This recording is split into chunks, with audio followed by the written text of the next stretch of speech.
The poultry industry globally has been asked some difficult questions that don't have easy answers or simple answers sometimes. Questions like, how we doing? All right. Questions like, which came first, the chicken or the egg?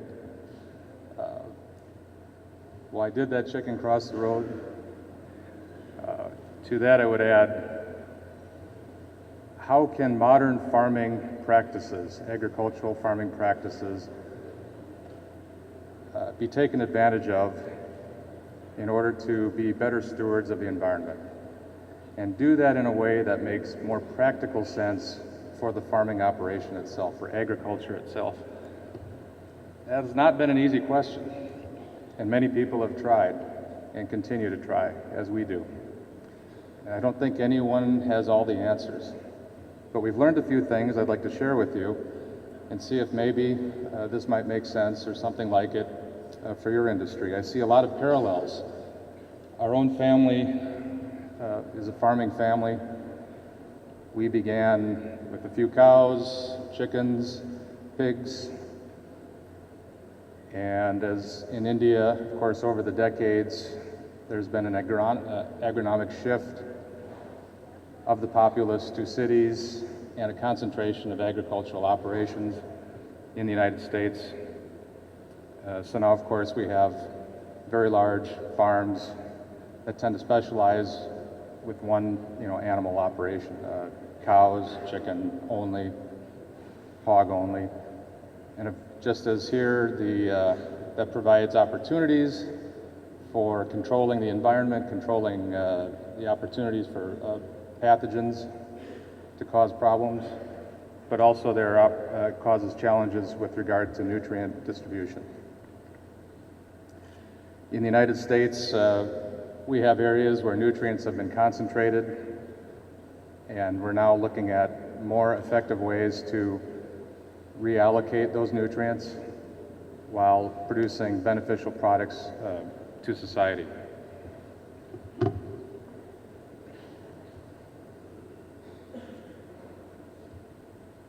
I apologize for the small type. That's another one of those questions. Why do presenters have small type? You can't read it. So one of the big problems of modern agriculture is proximity to populations, whether large or small, proximity to waterways, which can become contaminated. This is an overhead picture of a town in Ohio, United States, with a poultry farm on the bottom, waterways around it. It's a wet area, and a community which is small but growing. And as the poultry grows, there's an inherent conflict there. The pollution potential of modern agriculture is, in effect, in a way magnified. As we concentrate nutrients in one place, we have to control them. One example of a problem is in the United States, the Chesapeake Bay area. The Chesapeake Bay has dead zones every year as a result of the addition of too much phosphorus. Now, poultry operations aren't solely responsible for that. There are many sources of that phosphorus, and depending on who you listen to, poultry is responsible for about 20 to 30% of it. And this is just one example of many. Of course, other issues that we all know about: odors, flies, fly control, but also just this is an operational expense for most. Some operations have a hard time giving their litter away. It's laden with water, it smells, it's not an ideal state for farmers to use. And of course, in the United States, poultry operations tend to not grow their own feed. They tend to purchase it. And maybe to this list, I'd also add the quality of the work environment can be less than optimal. Now, proposed solutions to these problems also face their challenges, both in the popular mindset, but also in terms of economics. Does it make financial sense? Yes, you can do this, but how much do I have to spend? Or how much does society have to spend to do this? How much do we want to pay for chicken? Do we want to pay more for chicken to handle the holistic issues, all these holistic issues? Maybe that is the case. 2008, kind of straddled there a little bit. 2007, our customer approached us and said they had a big problem with the nearby community. And at that time, they had 500,000 laying hens. This is a layer.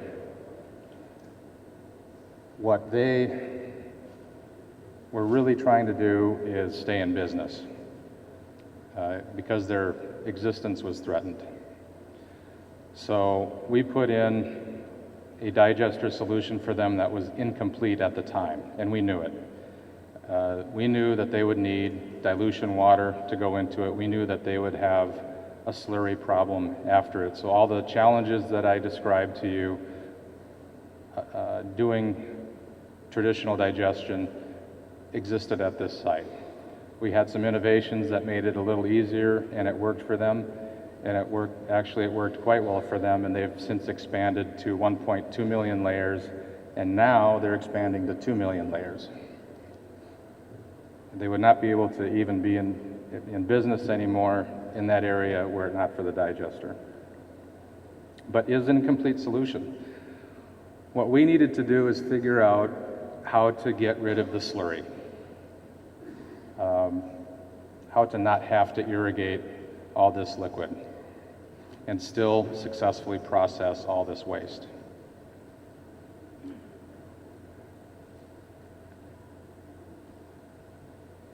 So if our waste or if our litter is coming in at 25 to 60%, sometimes higher dry matter, we still need to liquefy it to circulate inside the digester.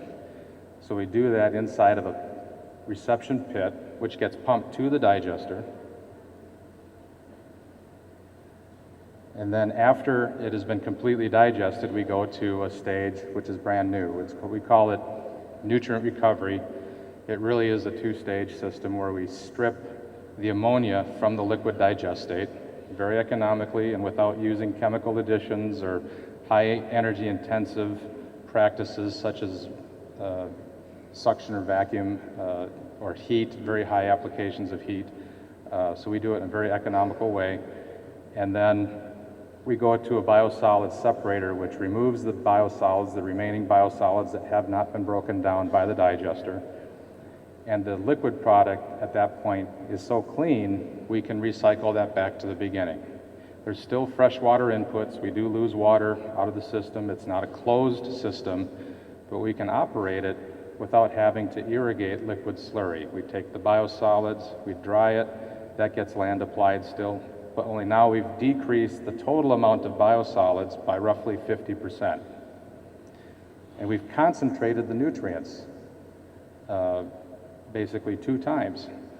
We have created a better product for farmers. Now they want to pay, in the United States, they want to pay for this product. We've taken out the odor. It's even further upgradable. We can take nitrogen that we've captured from this process and put that back into it. And what this is becoming is another revenue stream for poultry farmers.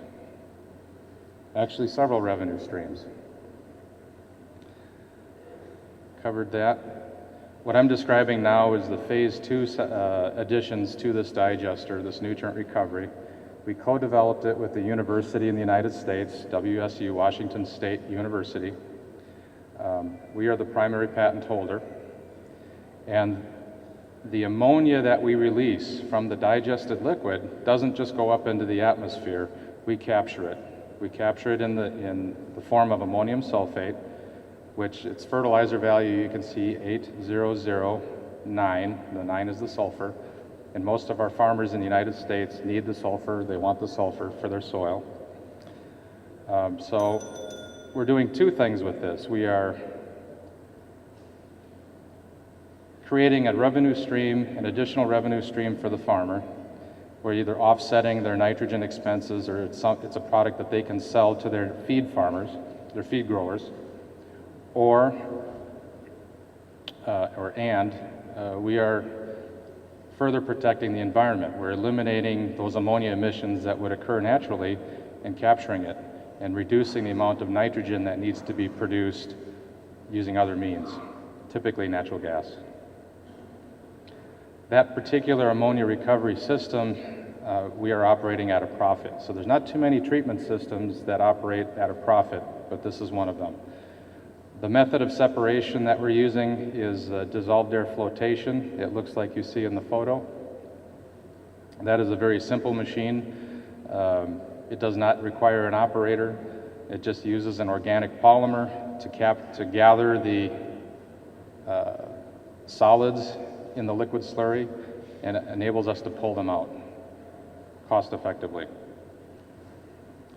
This is a blow up, an expansion of our first customer with this system.